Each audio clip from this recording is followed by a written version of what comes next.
Hare Krishna. So today we are diving into Srimad Bhagavad Gita chapter 2 verse number 66. The verse is as follows.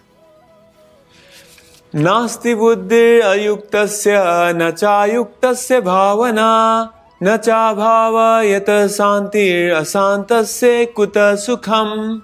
Its translation goes like this. One who is not connected with the Supreme in Krishna consciousness can have neither transcendental intelligence nor a steady mind, without which there is no possibility of peace. And how can there be any happiness without peace? Once a husband and a wife embarked on a tranquil vacation, sailing across a serene lake. But nature had a surprise in store. A sudden storm emerged, rocking their boat. While the wife's nerves jangled with worry, her husband seemed strangely composed amidst the chaos. Perplexed by the calm demeanor, she couldn't resist questioning him.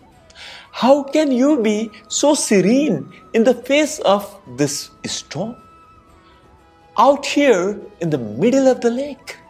In response, he reached into his pocket and withdrew a sharp knife, placing it near her neck.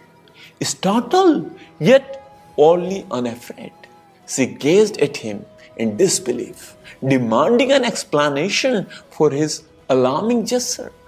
With a reassuring smile, he calmly replied, "Just as you trust me completely, I trust in the guiding hand of the divine. Every challenge we face is a part of a larger plan designed for our ultimate well-being.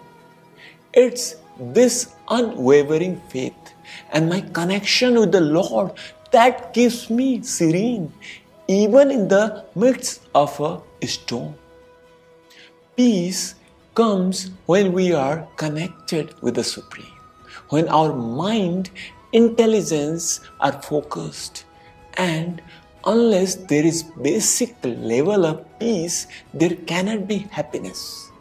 If we are not in Krishna consciousness, then the subtle body is not fixed.